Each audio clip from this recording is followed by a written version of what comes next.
Hello, everybody. Welcome again to the weekly Minnesota Outdoors and Skills and Stewardship series.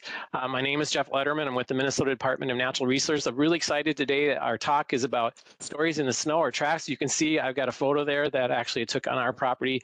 A lot of things you can learn by looking in the snow. That actually happens to be a deer scrape and a lot of deer tracks. So it's great knowledge if you're a hunter in particular, but just fascinating things that happen during the wintertime, the information that's left behind by these animals and other wildlife. It's a great skill to have, and we're really excited to have folks from the Wolf Ridge Environmental Learning Center joining us today to share their expertise, and they actually have snow. You can see that. So we've got a few of them out, a couple of them outside, and I'm going to hand it over to Joe to introduce everything and our speakers and tell us about tracking and stories in the snow. Thank you for being here. Jeff, thanks for welcoming all of us here. Thanks for having us here as well. We love to share Wolf Ridge with everybody, and we love to share the wonders that are around us. My name is Joe Valevsky. I'm a naturalist here. I've been here for a number of years. I'm joined by a couple of other naturalists. Before I introduce them, or rather allow them to introduce themselves, I want to introduce you to Wolf Ridge just a little bit. And so what I'm going to do is I'm going to share a few slides, a few images here of where we're at. So Wolf Ridge is an outdoor school, a residential environmental learning center that's on the North Shore of Lake Superior. That's that red star that you see there. And this is an overview of Wolf Ridge. You can see that there are a number of buildings on our main campus. We have 2,000 acres. And so those two little lakes that you see there are part of Wolf Ridge property. That we have Wolf Lake on the right, Raven Lake on the left. And you can see that big lake in the distance. That's that blue sky looking thing. That's actually Lake Superior. So we're really close to Lake Superior as well. I happen to be in that building that's on the bottom right in the Science Center there, and my two compadres are out in the woods. But let me share just a little bit more. Here at Wolf Ridge, we work with students of all ages to learn about the outdoors, whether that's through the sciences, through just exploring the shoreline and being hammered by waves, though not necessarily hammered directly, but at least feeling the power of the big lake out there. We get to also spend some time rock climbing, whether we're in our indoor rock climbing walls or climbing outdoors on the shore. We have an organic farm here, and so students of all ages get to explore a little bit about what that is relative to the environment. Food and farming is a big class that we have here. Energy as well. Energy production, sustainability is an important part of what Wolf Ridge is all about. You can see that we've got some snow there, and so we enjoy getting out into the snow. Much of our school year typically is snow covered. And just a few days ago, we were out exploring on Wolf Lake, and you can see that there's a couple heads of people with me right there. We're out there exploring the different animals that were on the shore. This mink was hopping around there. It was really fun to be able to see that. And so, again, we're at Wolf Ridge, a few thousand acres. It doesn't look like that right now, though there's not much more snow than is in that picture. But the lakes are frozen, and I've got folks who are out there. So if you were to be able to look behind where that building is at the lowest part right there, so you're looking down in the image, and I don't have an overhead view of it, is where Rachel is. If you were to take a raven's eye view of the Wolf Ridge property and look out over there, you'd be able to see Rachel standing in those woods down there. That's where I took a picture earlier this morning. She's actually there at the baptism ski trails. And I know that she's been seeing lots of things down there. Yesterday, she was out taking a few pictures. Rachel, I'm going to give you an opportunity to introduce yourself before we pass it on to David. Awesome. Hello, everyone. My name is Rachel. I'm a naturalist here at Wolf Ridge. I've been a naturalist for about 10 years, and I'm down at, like Joe said, at the Baptism River ski trails, and I can't wait to share what I found down here. I see. Dave. So I see the picture there of some tracks with your hand beside it, and I know you're going to tell us more stories about that, as well as the fact that you've got a glove off in the distance from some of the tracks, and I'll let you share more of that later. But David is out on Raven Lake. This was a picture I took earlier this morning from an overlook where I could see Raven Lake. It is ice covered, and I know that a lot of lakes in Minnesota aren't yet frozen or frozen enough, at least to be safe, but he's pretty safe out there. In fact, I was out there yesterday wandering around and looking, and this is a lake view. Yesterday, I was also able to find some tracks that were down there along the shoreline. David, I'm going to let you introduce yourself and the space that you're at. Sounds good. Hello, I'm David, and I've been a naturalist with Wolf Ridge for about 7 years. And yeah, down on Raven Lake, it's a pretty small round lake, and it's right connected to wetlands. It's pretty chilly out here, but I do see some tracks. And there's a little bit of snow. Yeah. Oh my gosh, we are getting some flurries. I'm so glad about that. David, we'll come back to you in a little bit. But here we are. We're going to be learning a little bit about some tracking. Yesterday, when I was on Raven Lake, I was able to take a picture of just some tracks that were in the snow. And I know that there are these storylines, when did these animals pass by? What animals are they? Where are they going? What are they doing? Lots of different questions. And I know that both Rachel and David are going to elaborate on those, but I want to set our minds in the right spot first. Set our minds that we all know that animals leave different tracks, and we can look at an individual track, but they also set trails out there. And that as you're looking at these tracks to be able to tell what animal it is, you have to look at the broader picture a little bit to get a sense of if they're walking, if they're hopping, if they're bounding. And we know that certain animals focus on certain ways that they cross the landscape, but they can also change if they're going a little bit faster. So they're not all limited to these different tracking patterns, but this is really helpful when you're trying to figure out who's who out there and maybe what it is that they're doing. We can also look at the individual tracks, as I already brought up, that the dogs around here would be fox, coyote, wolf, we have them all, and squirrels, red squirrels, the deer would be white-tailed deer or moose, and obviously it's a big change in the size of that track if it's a moose. And then, of course, rabbits, and that's where I wanted to start, that if we're looking at some rabbit tracks around here, they're likely not going to be cottontail rabbits. They're pretty rare to find around here. What we're going to have is snowshoe hare up here. And as you're looking at the tracks, you want to get a sense of which direction they're going. And so as you look deeper into that, you can see both front feet and back feet, the back feet being the larger ones. And it turns out that when they're moving across the landscape, their front feet land first on the snow and their back feet shoot beyond that and land there. So this animal is actually moving from right to left in this particular picture. So you can get a sense of what direction it's going. As you look at it a little bit closer, you might be able to tell maybe what it's doing, how fast it's moving. So here are some snowshoe hare tracks from just a couple days ago, and that you can see the front feet at the bottom, the back feet are just above that, and you can see those toes. But then if you look closely, you can see yet another little spot where their front feet touching. And so as I look at this, I interpret this as the snowshoe hare landed there and then sat there for some period of time. It may have been just a couple seconds, it may have been longer, but it moved its feet. That's helpful to get a sense of what's going on. And Rachel will dive into more depth about what the snowshoe hares are doing down there. But they're also going to be moving in and out of their homes, maybe some downed tree or some shrubberies that are there creating some sort of safe zone for them. As you're looking at their tracks, you're going to want to also look for scat to give you a sense of what animal is around there. You start to use all the cues as you're tracking. It's not just an individual track, it's everything else that you see out there. The eat marks, perhaps, like, okay, I see this animal has been here for a while eating the bark. And then we come across maybe the animal itself. Snowshoe hares are also called varying hares because they vary their color throughout the year. That this particular snowshoe hare is pretty easy to see on that background because it is darker. If it was all white, it would be more blended in. Well, this is a picture of a snowshoe hare just a couple days ago, a couple weeks ago, I should say. We didn't have any snow on the ground, and we have very little now. And this snowshoe hare, I'm sure, was maybe actively hoping that it would snow. I was out looking underneath our bird feeders. This was a couple of years ago, and I was watching a small mammal crawl around and leave these tracks. I was able to look at it even closer, and I realized that, oh, that is a short-tailed shrew. And short-tailed shrews love to have snow so they don't get eaten by the shrikes. That they would rather have the snow.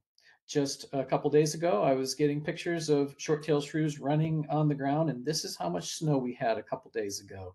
And so I'm sure that they're hoping for the snow. We're hoping for the snow so we can see the tracks of the short-tailed shrews as well, because it was much harder to find out where this animal was going without that snow to leave the signs.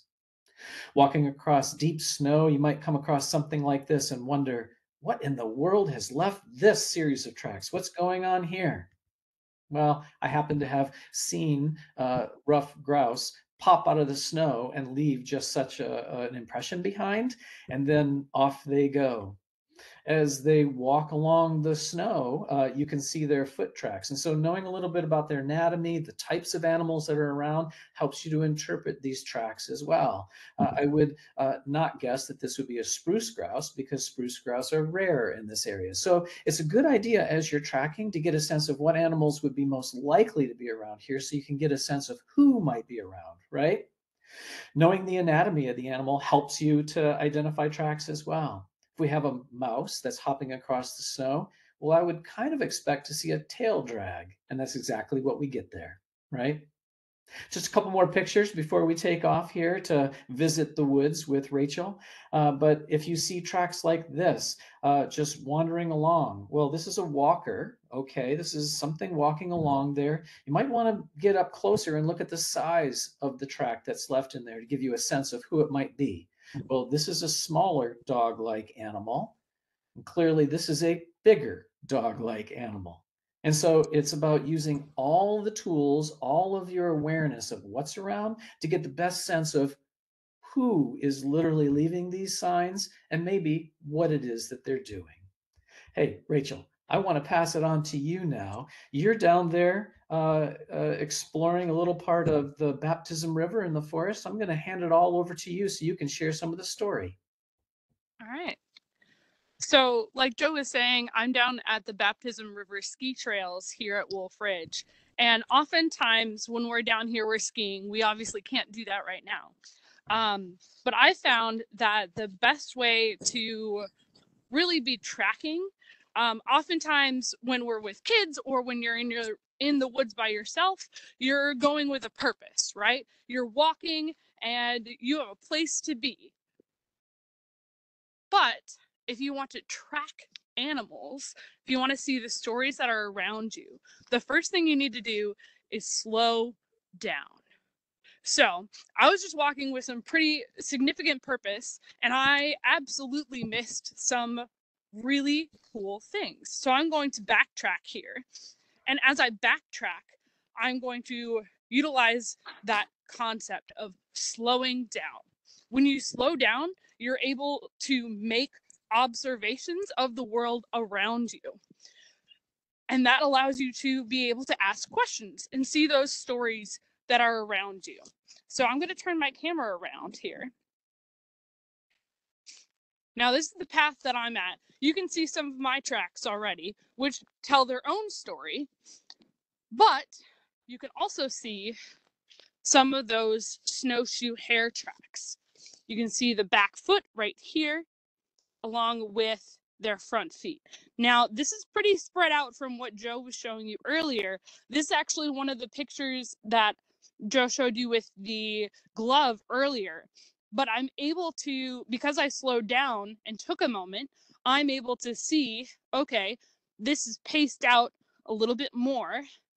The toes are pointing this direction. So I'm able to go and follow forward and see some of the next bounding marks. And because I slowed down, I'm able to pause, see where this is going, and just keep walking until I find the next set. By slowing down, I'm also able to notice this track. Now this is a walking track. There's one right here, but there's also one right here. These are a little less defined. Part of that is because it is actively flurrying right now, and these are a little older tracks, so they can be harder to see. In the woods where I'm at, it can be harder as well because there's not always as much snow that builds up.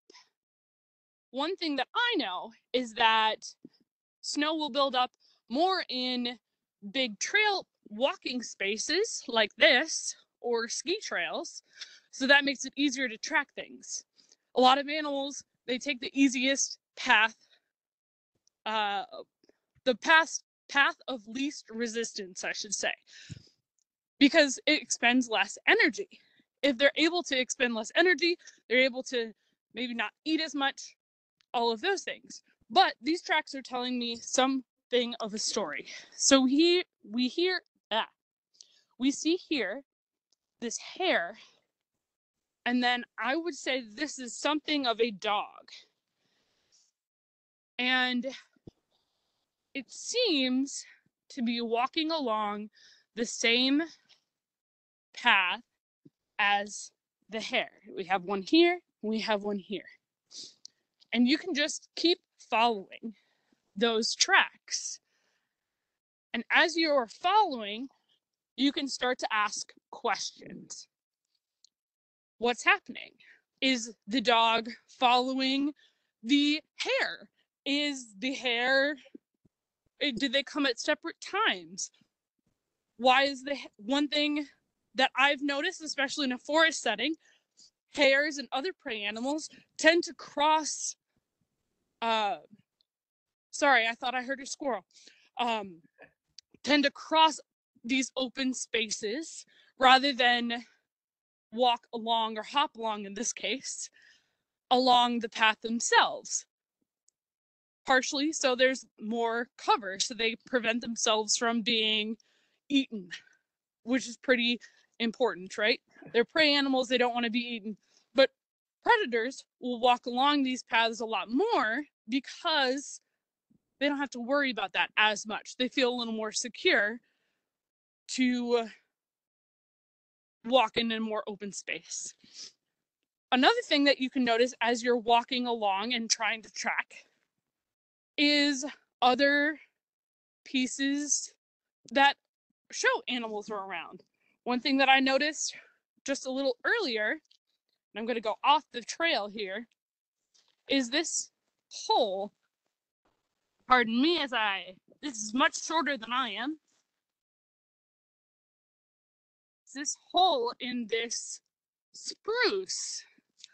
Now, earlier today, I saw, like about 15 minutes ago, there's a little red squirrel that came and investigated this little hole.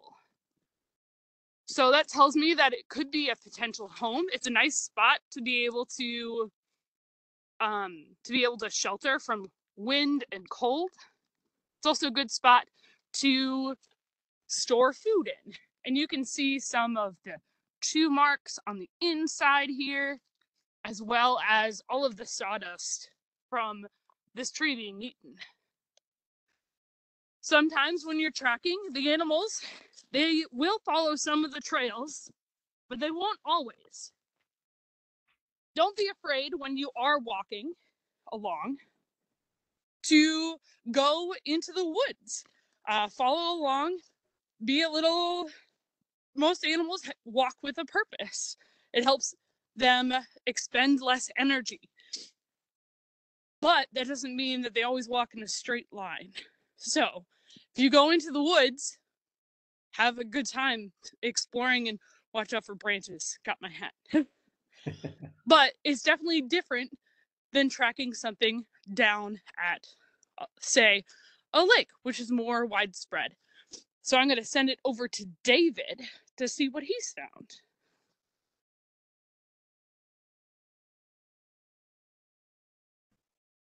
There, turn my volume back on there. All right. So down at Raven Lake here, I just want to interpret the landscape and what's going on right now a little bit before we get into the tracks. So again, this lake's pretty small. It's maybe about 300 feet by 500 feet. So it's just this nice little round basin. Um, and right now the wind is coming out of the north and heading towards the south. So when I came out and wandered this first, I noticed that there wasn't much that I could see on the south side because everything drifted in. We don't have very much snow. It's probably less than an inch. But despite that, being on the flat surface, the snow started drifting up there. And even when Joe was talking about being down here yesterday, I lost a lot of his skate tracks that he had made already. So I'm actually going to be on the north side most of the time here. And that's where I'm seeing all the tracks being left here. I actually see a couple of canine tracks that I want to focus in on. But I do want to talk about some of the like a tool that you can use for tracking, something that I've used before, kind of something that's just fun to have. But that's a tracking stick. And I made this one up specifically for this. So hopefully you can see it a little better. It's a little bigger than I would normally carry. But we're going to focus on the canines. So I do have the canine side of my tracking stick. If we follow along, you can see it's pre-measured to the average distance between tracks for a fox, a coyote, and a wolf as we go down there. A tracking stick can be pretty simple like this, or it can be a little more complicated depending on how you want it. You could even just take a ruler and just put a few rubber bands on. I do have my rubber bands in case we want to measure the distance between tracks of a specific animal, because there is a range of how big these are. I also have a feline side there. You can see our bobcat links are the two around here. You would definitely adjust that according to the animals that you have around your spot. So I'm going to go focus in on a few canine tracks that I see here. I'm going to flip the camera around. You're going to see our wetland area.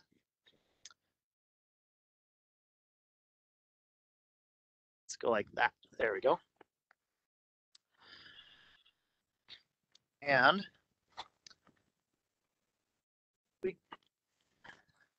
so we're going to focus down on the lake here.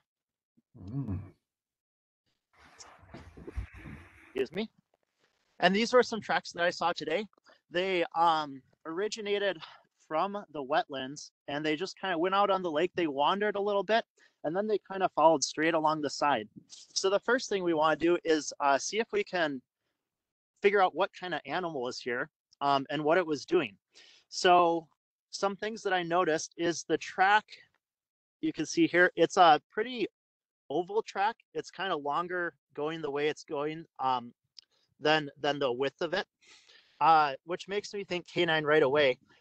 These tracks aren't very fresh. You can actually see there's a lot of snow that's accumulated since they first got laid down there.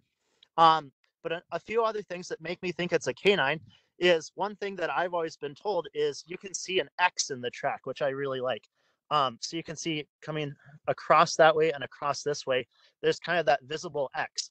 The reason why that helps you identify the canines is the way their toes are laid out versus the felines. Felines have a rounder track and the toes are set back a little more, so you can't make that nice clean X in there.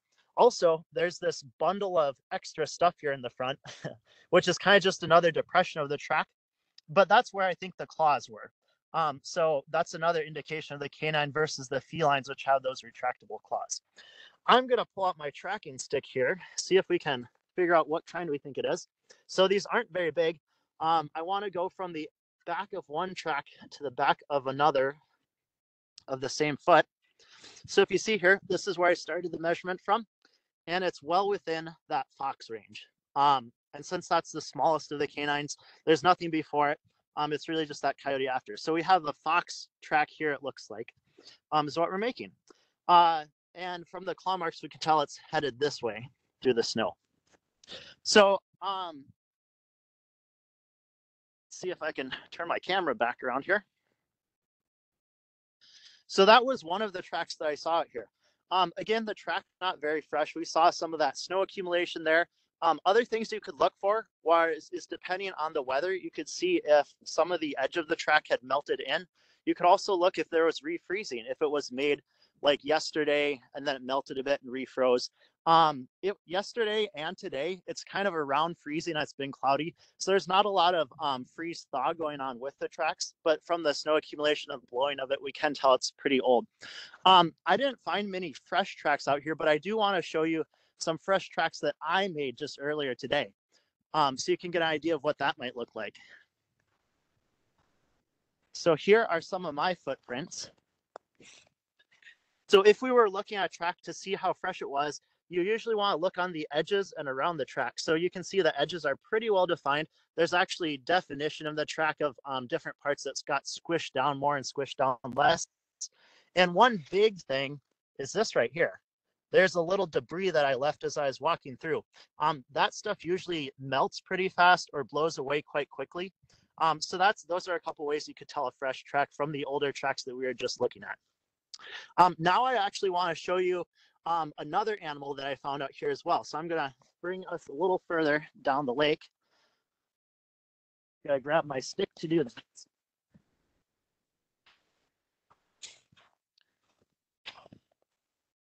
And I even labeled these tracks already for us. So this is our fox that down from there. It's following along here.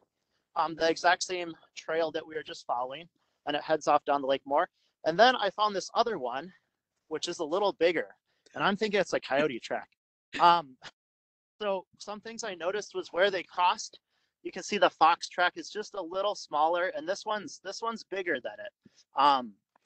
And then as we go out here, we can use this stick again.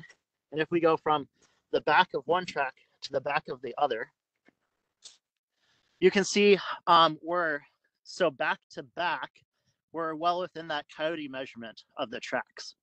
So that's a good indication of that. They kind of follow the same path to some degree. They split off a little bit. And as we go down here, they actually cross. So the fox got curious, is headed down the lake and came across here. I don't know who crossed first or second. The tracks are both pretty similar in how they've kind of decomposed. But I do want to show one more thing with this tracking stick. So we have our coyote trail we've been following here and cross across the fox trail. Now it's actually pretty clear just because of the nature of the snow we're using, which is the coyote track. But I do want to show one way this tracking stick can be used. And the reason why I have these rubber bands on here is that we can actually adjust them for the trail we were looking at. So if I go back here and I adjust from the back of one with my rubber band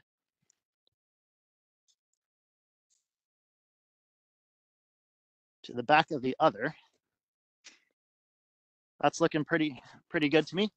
So you can see I just took these two rubber bands, one's on the back of that track, one's on the back of this track.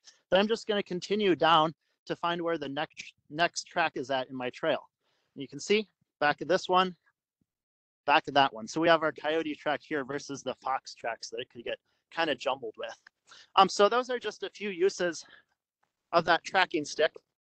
As we continue down, here's actually what they found. Kind of all the animals congregated on this pile of stuff here. From what I can tell, this is actually just the underwater part of a lily pad, but so it kind of flowed to the surface and all the animals are checking it out. I'm going to continue a little farther down the lake here. Our coyote track actually continues down and follows the shoreline.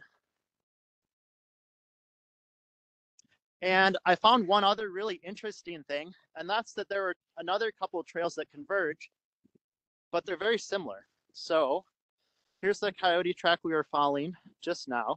And then there's this other trail. You can see it's a lot older. This is probably quite a few days old. It'd be hard to know exactly, but it's certainly before all the snow came. And it also has significant melting. So one thing that I want to point out is if you match the two trails, where we see the old track and the new track, they pretty much converge. They're pretty much the same stride apart, which is pretty cool. So what I am thinking by this is that this is actually our coyote that we are just tracking. And this is an old track of the exact same animals. That's what I'm suspicious of. It's wandering through its habitat in a similar way, days apart. I can't be sure of that, but the tracks are just so connected to each other. It's really, really interesting in that way. So that was something really interesting that I noticed too. All right. I'm going to wander down to another spot to show you something that's not tracks and trails, but another animal sign that I found on the lake as well. And maybe Joe can talk to you for just a couple of minutes here while I wander down the lake a little farther. You bet. So, David, I was inspired as you were showing us the different types of tools and ways to be able to tell how the track may have changed. And I had this little series of images with a trail camera. And so maybe many people have used a trail camera before to kind of see the animals, but this is the story about how the animals leave the tracks and how the tracks change over time, because I left this particular camera out at a spot for nearly 3 weeks. Okay. And so here we have the camera, and what it's looking at is this side, and it got a picture of a snowshoe hare. Great, got that. Okay. And the date here shows that it was on a particular date at a particular time at the top of that image there. But the interesting thing is that a new animal hops across. You can see that little ermine right there. That is essentially a day later. Okay, so we can kind of see in the lower part where the snowshoe hare tracks were. You can see that ermine hopping across there. I'm going to go to the next one, and you can see the ermine has hopped into the woods. Okay, so now if you're looking at that left top quadrant, you see that there's a couple tracks in there. I can count 1, 2, 3 spots where the ermine had touched down into the snow.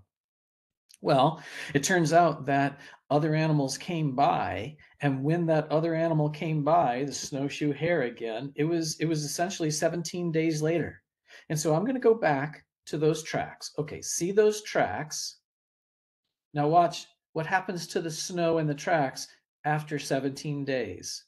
I can still kind of see them there, but there's so many other spots where snow may have fallen from a tree and left a little divot that I can see that, oh, they all kind of look the same if I'm ignorant of the fact that it's a track.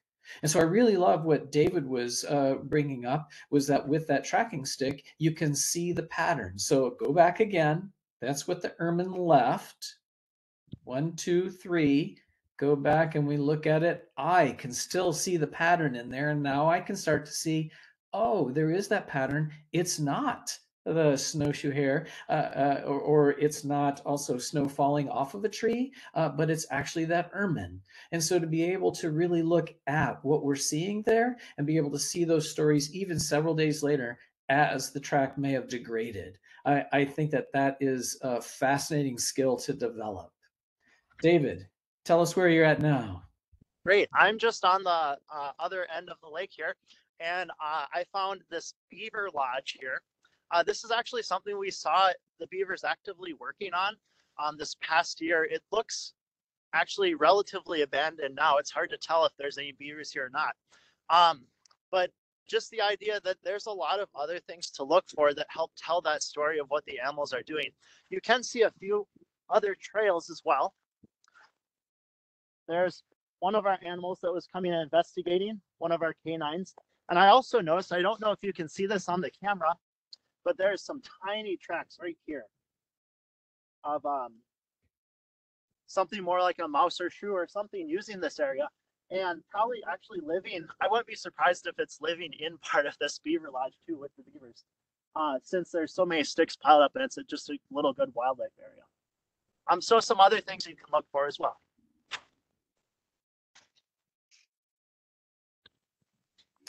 So we've had an opportunity, the 3 of us, to explore tracking, to explore tracks.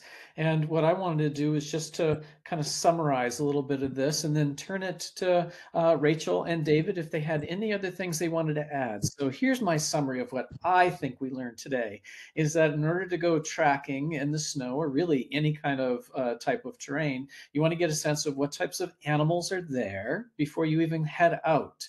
Or as you're out there, really pay attention to what is making noises, what's going on.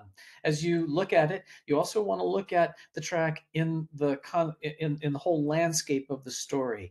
Are there eat marks? Are there maybe homes? Maybe there's sounds. In other words, using all your senses. And here's the thing that I want to bring up that I got from Rachel is that ultimately we want to slow down. We go so fast. And Rachel, you covered that, I thought, really well, is that we just move down the trail so fast. We're oblivious to things. Things might be completely in our range of noticing, but we don't allow ourselves to notice.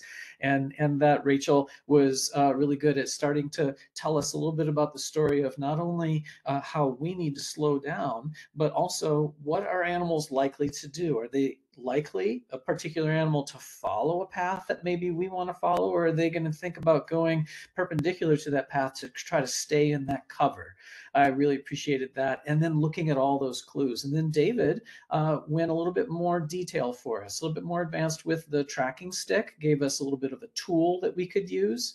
I just want to point out that there's other tools. I have a little tracking guide right here that we might be able to use. And oh, look at that. Rachel has that too, is that you can see that on one side, I've got a variety of animals, and on the other side, I've got some animals too. And that I know that we put this as a printable PDF as one of the resources. So folks will be able to use that. If you're able to print it on 11 by 17 paper, you can actually print it on both sides of that, cut it down the middle, and you'll have two guides, the one that Rachel had and the one that I had on green paper. That's really fun. And that then those are also, if you're able to print it on that 11 by 17 paper, then there are essentially life-size tracks of what you would expect to be able to find. So the moose track is the size of a moose footprint. It's pretty large, right? And so different types of tools and trying to understand how snow degrades and how that might change what we're seeing in the stories.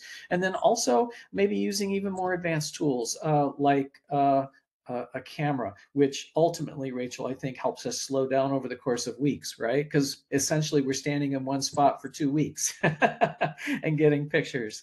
And so I think that slowing down and then using tools, noticing that over time, that those tracks are going to change as well. Those are some of the key stories that I got out of this. I want to turn it to Rachel. Is there anything I missed or something you wanted to add? There is something I wanted to add. As I was walking along here and while David was talking, I came across an example of that path story that I was telling y'all about. Also, I think there's an animal nearby. So right here, so one way you can use these types of guides, they usually have a ruler. So you're able to measure and directly compare the different tracks to what you're seeing. These are a little old, so it's a little harder to be able to see, but this is going directly across the ski trail here. Now, because of the size of this foot here, I'm going to say that this is probably a red squirrel, maybe a series of red squirrels, because there's overlapping tracks. But that dog track we were following is going perpendicular to these squirrel tracks. So these are leading into the woods where there's more cover for them. If you don't have the ability or the time to be able to have like a tracking guide like this, or make a stick like David said, the biggest thing for identifying, if you have a phone or a camera of some sort, being able to take as good of a close of a picture to get as much detail as possible, and then putting your hand next to it for scale, or having some sort of uniform item like a quarter or anything like that, is really helpful for identifying different tracks. And then you can go to some of the websites that have been shared, as well as some of, you can even use different apps. There's a tracking, I think it's called iTrack Wildlife. iTrack Wildlife Lite is free. And then iNaturalist, as long as you have a scale photo, you can have people who are experts who can help identify. And that actually goes into citizen science for research grade, can get into research grade observations, which is really cool. Excellent. I'm glad you added that. I had forgotten about that aspect as well. Hey, David, was there anything you wanted to add or clarify? The only thing that I would say is the thing that is most valuable to me when I've been doing identification, which this is kind of just another type of identification ID, is really finding someone who knows it already. If you can go out with them a little bit, it can really jumpstart your understanding of things, because then instead of just looking through the guidebook and saying, well, it kind of looks like these three, I'm not really sure which one it is, they can say, oh yeah, I've seen that many, many times before. That's what that is. And then you can start fitting in all the other pieces of what the other tracks are, doing that as well. And then it's just a lot of time out in the woods. Really knowing what things are around you is very valuable, because then you can kind of focus in on the few animals that you need to be looking at. Awesome. So Jeff, before we pass it off to you and any questions, I think I want to just summarize with one last thing, that naturalists have different practices that they follow through time. All the famous naturalists of ages ago, 400 years ago, you know, John Muir and Rachel Carson, they all have 4 things that they do over and over and over again. The first thing, as Rachel brought up, is slow down. I think the best naturalists are those who can slow down the best. Sometimes they use tools to help them slow down. The next thing is to truly notice their surroundings. That means that you're not just slowing down and then stopping and then scanning, you know, and not looking at it, but you have to sometimes get down low and you have to look at some of the things. David did that, getting down low and looking in the track, maybe. The next thing is taking notes. And though we didn't really demonstrate it, Rachel did bring it up by saying taking pictures, right? And the last thing is sharing with others, whether that's sharing with somebody in the woods, like what David brought up, or sharing through something like iNaturalist. And so the 4 things are slow down, notice your surroundings, take notes, and share with others. And I think that as people dive into being a naturalist, whether that's through tracking or through anything, if they can really identify those 4 practices and then become more adept at those 4 practices, they'll figure things out. So, Yeah, Jeff. great. Yeah, thanks, Joe. Great summary. And David and Rachel, it's really cool to see the real thing out there in the wilderness and the snow. So thank you for being with us and all the great information you shared. As we've been talking about, we do have the Q&A available. We've got about 15 minutes, so we'd love to have your questions, and you can place those in the Q&A, and we'll relay them to our naturalists. So there are a few here already. I get the one, couple of them related to the measuring stick, your tracking stick, David. Is there a good location for finding, you know, the average track distances for some of these animals? Do you have a resource? Yeah, that can be difficult, because I know the internet has kind of a wide variety from a lot of places. I don't have a specific resource that I used. Mainly, I used what Wolf Ridge has already come together. I think Donald Stokes once wrote a book, Winter Tracking, something about tracking in the winter. I think that was our guide for a lot of our stuff. But it can be dependent on, it can even be dependent on like subspecies too. So just as local as you can get is what I. And the thing that I would add to that is that printable track guide. I think it has 4 different resources on it, of books that we used when we made that maybe about 20 years ago. And so that emphasizes 2 things. One is that there are some books like what David brought up. I'm sure that that's listed on that. And the second thing is that was from about 20 years ago. And so maybe there's some even better information out there. But those are the resources that we have that I can think of right now. Yeah, speaking of that, Joe, several folks are interested in the tracking guide. Is that on your website then? Can you kind of describe where to find that, or is there a link that you might be able to throw up for us? And I'm sorry about that. So what I did was I sent the PDF to Benji, and we can go ahead and, oh yeah, how do we make that available? You caught me on this. Yeah, Benji might be able to post that in the chat, maybe. I don't know. He can look into that. I just tried it and I couldn't do it, but if people are sending, I got a couple of emails already. I'll just send it out to the whole group as a PDF. That would be just fine to go ahead and do that. And yet that's an interesting technology leap that I hadn't made. I apologize. Yeah, great resource. Folks are very interested in that. We were talking about tracking, but do you have any other recommendations for other pocket guides for northern Minnesota for species ID and mammals and things like that? We focused on mammals, right? Doing that, but I think birds also are leaving all kinds of different signs too. I think that mammals in the snow come to mind, and I think that Mammals of the Northwoods, Colistensis Publishing, that naturalist series that they put together, that's something that's really pertinent to where we're at. I think Mammals of Canada, which is an old book, but I think that is very useful as well. Those are things that come to mind. David or Rachel, do you have things to add? I would say utilizing the resources, especially even at local nature centers. A lot of them will have species or tracking guides that could be available or are more than willing to answer questions that you might have based on tracks, especially if you get a good picture with scale to be able to help identify the particular track that you might have. Otherwise, I will look up the tracks using Google, to be fair. Just being able to take a good picture and then comparing what I'm seeing with animals that I know are around. Yeah.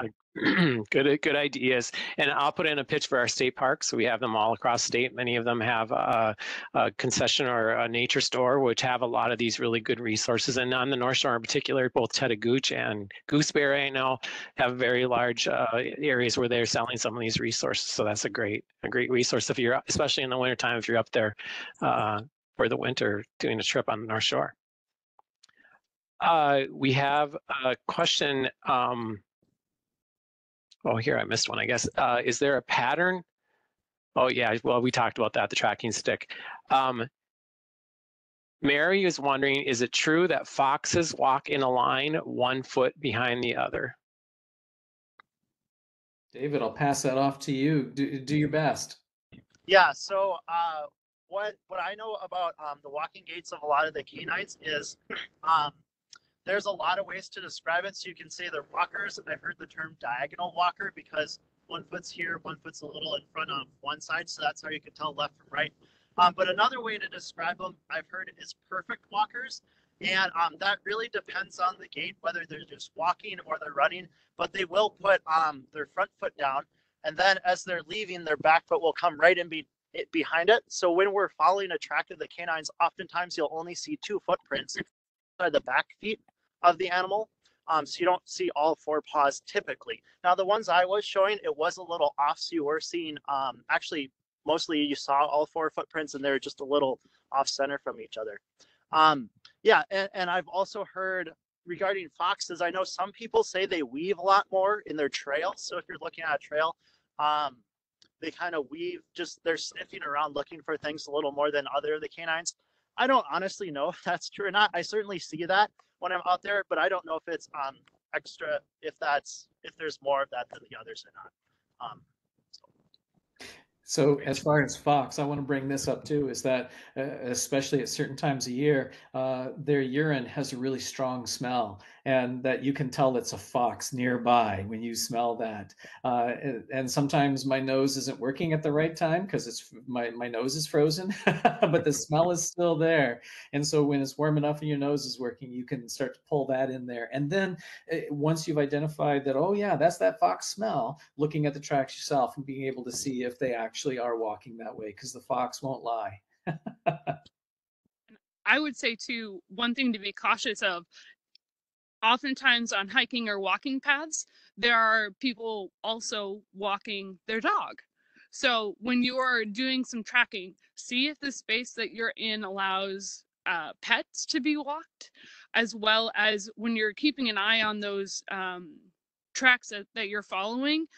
Domestic dogs tend to be a lot more wandery. They'll go back into each other and they will not be in a straight line. So that's a good way to identify it as well. Yeah, good information. Alyssa has a tough question, I think. Any tips on how to differentiate between types of bird prints? So I have played with that, Alyssa, and explored on my own. And I feel like that takes a lot of patience because you have to watch the birds land and then go out there and look yourself and start to develop your own field guide. I know of no field guide that's out there. And so that is going to really test your naturalist skills of slowing down and taking notes because you're going to have to gather it for yourself. Certainly different size birds are going to leave different patterns, right? And so we get that. A crow is going to leave a different size than a chickadee is going to leave. Yeah, we got that, right? But I think that most what you're going to learn is by watching the birds. And that's one of the things that I've tried to do as well. When I watch a squirrel run across a trail, I sometimes will hurry up to go and see what was the track now that it left, so I can see that and I can learn from that moment. I think David brought that up when he was talking about the age of the tracks as well, and being able to notice those types of things. And so seeing it right when it was made might be able to help you out with that. That's a really hard question, Alyssa. Maybe I should turn it over to the other two if you have anything to add. Go ahead, David. The most that I've done is I've tried to differentiate crow and raven tracks up here because we have both of them. And that's just a matter. That's about, besides the grouse, which are really easy to tell because they walk along a lot. That's the most I've ever gone into birds. So. Yeah. And oh, sorry, go ahead, Rachel. Oh, like Joe was saying, it's really about the size and whether or not there's any sort of like wing imprints or anything like that. Like you can tell owl oftentimes because you might see a mammal track and then you might get an owl wing imprint. But when it comes to feet, that's really tough. Thank you. Yeah, and we can make some judgments on the most common species that we see or we know are in our neighborhood. So there, again, I think David stresses there's no substitution for getting out there, right? Just go out, spend time, observe, use all your senses. And winter's a great time to do that because you can get out and about. You can travel across lakes and ponds when we have enough ice. Hopefully we will soon. And just spend time and not worry about mosquitoes and ticks. So it is a wonderful time to get out and explore. And you can get off the typical trails in many cases without doing any damage to some of our more sensitive areas too. So yeah, good information. A tech question, and I know we talked about this and we've been exploring using some of these other technologies with live webinar. It was so exciting to have you actually outside, but can you explain, one of you, how you did that in the field piece? And is it a smartphone or how are we meeting you out in the woods today? Well, both David and I, so Wolf Ridge is fortunate enough that we have phones that we use because we've done this before for classes that we've taught. So David and I both have, I think, iPhones, but you can do it with any sort of smartphone. And we somehow have signal, and both of our phones are plugged into a power bank to make sure we don't lose power because phones often lose power quicker in the cold. So both of our phones are plugged in, and I think David has a tripod as well that he's using to help keep him non-shaky. And you can actually see, if you look at David's belly button, that there's a shadow of the phone right there. And so you see that on that tripod. Yeah, we've explored lots of different ways to do this. And one of the things that you might not be able to tell is that as Rachel is walking, she's holding probably the phone on a tripod so that then she can rest that against her body so that it's not her hand moving at a different pace than the rest of her body and making us all sick. So she can still walk and the phone goes with her at the same pace and keeps that rhythm for us. Especially since it's pretty bumpy out here, so. But the technology's been improving all the time too, which is definitely helping, right? With some of the cameras that we have on these phones and stuff, it's amazing. Shauna said, great information. Thank you. The X of a dog's print is a helpful tool. She said that we've had, oh shoot, they have had some very large prints near our grove, and we're trying to determine if they were a large dog or a cougar reportedly in our area. Wow. So The cougar, though, is going to be a lot bigger, right, than most dogs. Is that correct? So David, I'm going to let you dive in that. You had the tracking part right there, and you were also talking about that X. Maybe you can talk a little bit about the shape. Yeah, let me see if I can aim my camera down a little bit. Then I'm going to draw you some tracks here really quickly. So a cougar is clearly going to be that feline track. I got to switch my camera too here.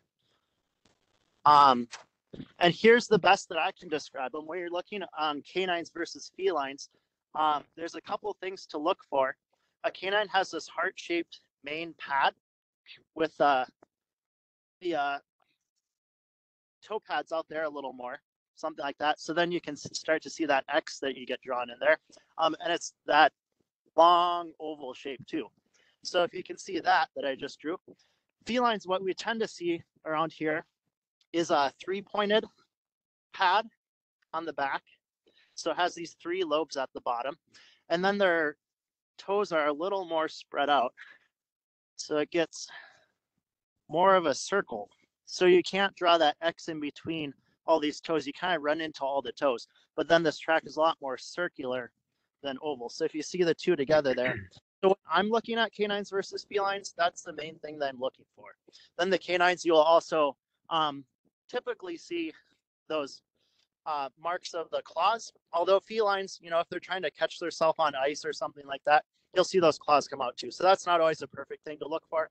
But the oval versus the circle and the 3 versus 2 lobes are just some things that I look for.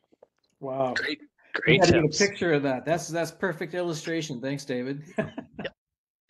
Here's a fun question for all of you. What is the most unexpected track you have found in Wolf Ridge? I found it was some sort of a raptor that had attacked a small mammal of some sort. So there was blood in the snow, and then there were the wing prints. But like Rachel said, I wasn't exactly certain what raptor it was. Maybe an owl. I'm not certain. But that was the one that comes to mind that I was the most excited by. That was a big story of something happening there. That's my answer. Expected track. For me, I guess I kind of similar. I think the birds are always a little unexpected to see the things that they leave behind, especially those grouse. I've seen explosions out of the banks of snow where grouse they kind of tunnel through the snow a little bit, and then they'll just burst out, and they'll terrify you if you're anywhere near them. I've seen grouse tracks with wing drags before, and I don't know if that had to do with something that maybe it was a little injured, but it was on thin snow like this, and literally both of its wings just dragged along with its feet tracks, which is very interesting that I've only seen one time.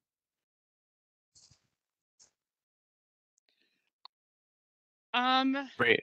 You can pass if you want, Rachel. I think I'm gonna have to pass because a lot of the tracks that I've seen around here are ones that I expect, such as like lynx or little shrews or little deer mice. Sometimes what gets me is where they lead to. That is always something that I'm looking at that can be a little more unexpected.